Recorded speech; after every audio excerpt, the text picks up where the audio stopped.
Voy a invitar a Claudio Fantini, analista internacional, para que me acompañe en este último bloque. ¿Por qué? ¿De qué vamos a hablar, Claudio, contigo? ¿Qué tal? Muy buenos días, ya puedo verte.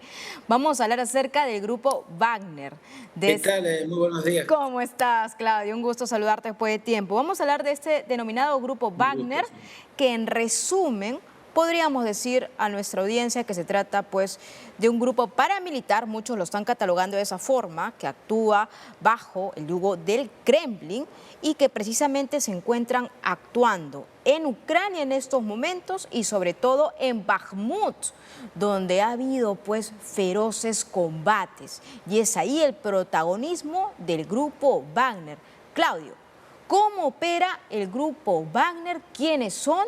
Sabemos, según algún tipo de análisis, que son presos rusos en la primera línea de batalla y ha sido considerado como una organización paramilitar privada y que son los que han hecho el trabajo sucio en esta guerra, en esta invasión rusa en Ucrania. Sí, eso es básicamente así. El grupo Wagner es fundamentalmente una empresa privada a la que se puede definir como una empresa de mercenarios. Está presente en el conflicto de Ucrania, está teniendo roles protagónicos. Por ejemplo, fue el grupo Wagner y no el ejército ruso el que conquistó la ciudad de Soledad, en realidad una pequeña aldea, pero que es la que abre el camino hacia Bakhmut, que es un bastión clave a conquistar y donde se está librando una batalla que puede parecer a la de Stalingrado por la dimensión y la importancia que tiene. El grupo Wagner fue una creación de Yevgeny Prigozhin, que era un empresario vinculado al rubro gastronómico, era el que hacía las viandas del Kremlin, para decirlo de algún modo, preparaba fundamentalmente las comidas del presidente de Rusia, de Vladimir Putin. Esto lo llevó a tener una relación personal muy intensa con Putin y yo no descarto que haya sido el jefe del Kremlin, el impulsor de la idea de crear un ejército privado que pueda realizar las tareas sucias. Ese ejército privado se encuentra en varios puntos calientes del planeta, en particular en el Magreb, en el norte de África y en otros puntos de África donde se libran conflictos muy arduos contra el yihadismo más brutal.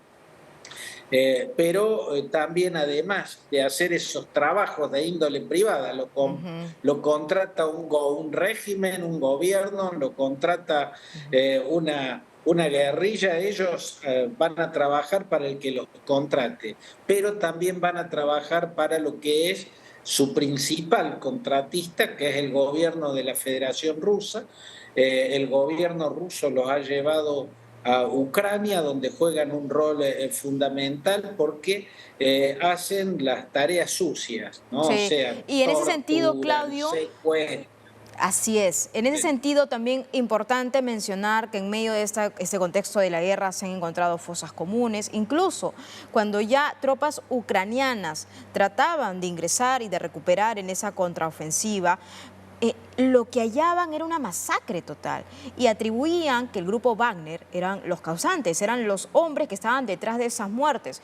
Pero por otro lado, también se dice de que precisamente existe este grupo paramilitar porque no podría generarse incluso un pedido al Kremlin o al mismo Vladimir Putin de un análisis o el hecho de que se pueda pues analizar o ver las consecuencias de esas muertes, porque no está a manos del ejército ruso, sino a manos de un grupo paramilitar. Entonces esas muertes quedarían ahí en el limbo, en el interrogante. No podría exigirse Así una es, investigación. así es. Usar este tipo de organizaciones de mercenarios libera a los estados que son en realidad los responsables de esas masacres, de esas violaciones masivas a los derechos humanos, pero que no pueden ser juzgados por tribunales internacionales porque a esas acciones propiamente dichas las cometen estas organizaciones que actúan como empresas privadas. En el caso del grupo Wagner es una organización de militares profesionales, son mercenarios profesionales. En este caso han recurrido también a presidiarios, han liberado presos para ampliar la fuerza de choque que tiene, o sea, los hombres en armas, para incrementar la cantidad de tropas. Y lo hacen con eso, con gente que está absolutamente jugada. Normalmente, cuando el grupo Wagner recurre a presidiarios, cuando se le ofrece a un preso ser liberado de su condena, pero a cambio de que vaya a combatir a tal o cual rincón del planeta, se los está usando como carne de cañón. Se los usa para aquellas ofensivas en las cuales la primer línea de tropa va a ser aniquilado. Corre una gran posibilidad, un gran riesgo de ser aniquilado. El grupo Wagner es todo un creador de esta estrategia, ¿no? De obtener presos para usarlos como carne de cañón en las ofensivas, y eso se vio claramente en Soledad y también se estaría viendo claramente en Bakhmut. Exactamente, Bakhmut. Y para dar también un antecedente, unos casos concretos, ¿no? Como ejemplo, durante la época de Bashar al-Assad en Siria, 2015, me refiero a esa época en concreto, pues ahí también estuvo el grupo Wagner tratando de defender, ¿no?, como primera línea los pozos petroleros, también en las mineras de diamantes en la República Democrática del Congo y también en otros lugares de África. Es decir, tienen trabajos específicos donde la influencia del Kremlin, pues en definitiva es una cuota no solamente geopolítica, sino también de la fuerza que vendría desde Rusia hacia esos espacios donde sirven para regímenes o simplemente para intereses, como en estos casos, como lo he dicho, en Siria y también en África. Absolutamente. Es fundamentalmente un brazo armado más de las Fuerzas Armadas de la Federación de Repúblicas Rusas, nada más que es el brazo que tiene permitido cometer todo tipo de atrocidades porque no puede ser juzgado. Es una organización paramilitar.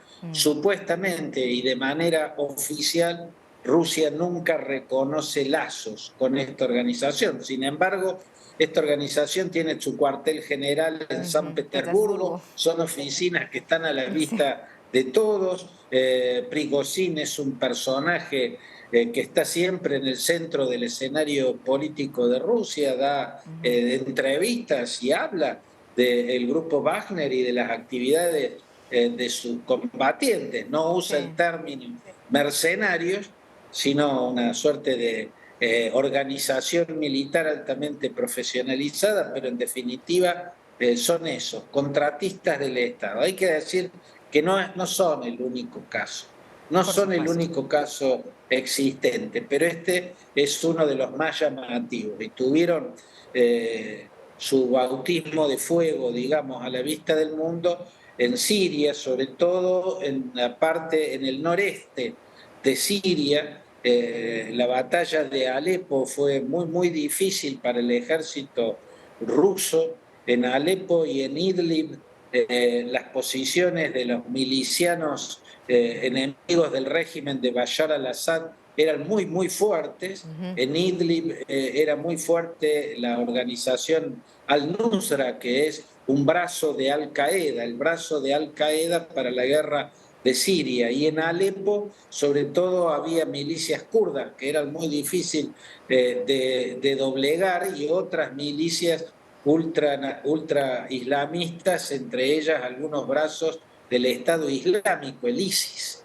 Y allí tuvieron un rol preponderante los grupos Wagner, porque Rusia resolvió la cuestión a Alepo, por ejemplo, con los grupos Wagner cometiendo atrocidades en la ciudad y con bombardeos, los llamados bombardeos de saturación, que prácticamente borraron del mapa esa ciudad del noreste de Siria. Estaba revisando también algunos datos, Claudio, y con eso termino. Es que en esta guerra, en esta invasión rusa en Ucrania, aproximadamente un 10% de toda la capacidad militar o de los miembros que forman parte del despliegue desde Rusia, aunque claro, el Kremlin no reconoce al grupo Wagner como tal, pues en sus operaciones en terreno, pero en definitiva sería parte de este contingente militar que estaría pues ahora en batallas muy feroces en Bakhmut, antes, como tú también lo has comentado, en Soledar. Claudio, no sé si quieras agregar algo más.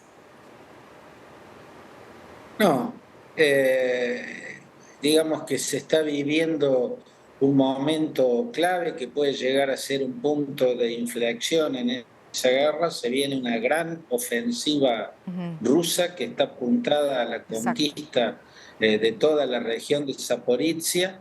Está apuntada a la reconquista de todo el territorio que se extiende al este del río Dnieper. Hay que ver si los tanques que van a llegar a Ucrania en las próximas semanas y meses logran frenar esa ofensiva rusa. Los tanques van a tener un rol clave en la posibilidad de combatir de los ucranianos al este del río Dnieper, ¿no? Y fue un debate de meses el que tuvieron las potencias de Occidente con Alemania rechazando enviarle los tanques Leopard, Estados Unidos rechazando enviarle los tanques Abrams. Finalmente, el primer paso lo dio Gran Bretaña al comprometer el envío de 14 tanques Challenger. Después dio el paso Francia al comprometer el envío de tanques Leclerc. Finalmente, Estados Unidos enviará Abrams y habrá Leopard también enviados por Alemania y los que están en Polonia. Y esto, bueno, va a abrir un capítulo clave. Es inminente el comienzo de ese capítulo clave de esta guerra. Se espera para las próximas semanas y meses y posiblemente ahí ya aparezcan las señales de cómo se va a definir este conflicto. Concuerdo contigo, Claudio. Vamos a estar muy atentos con lo que pasa en Ucrania. Gracias a Claudio Fantini, analista internacional desde Argentina. Un abrazo. Un gusto, Carmen. Hasta siempre.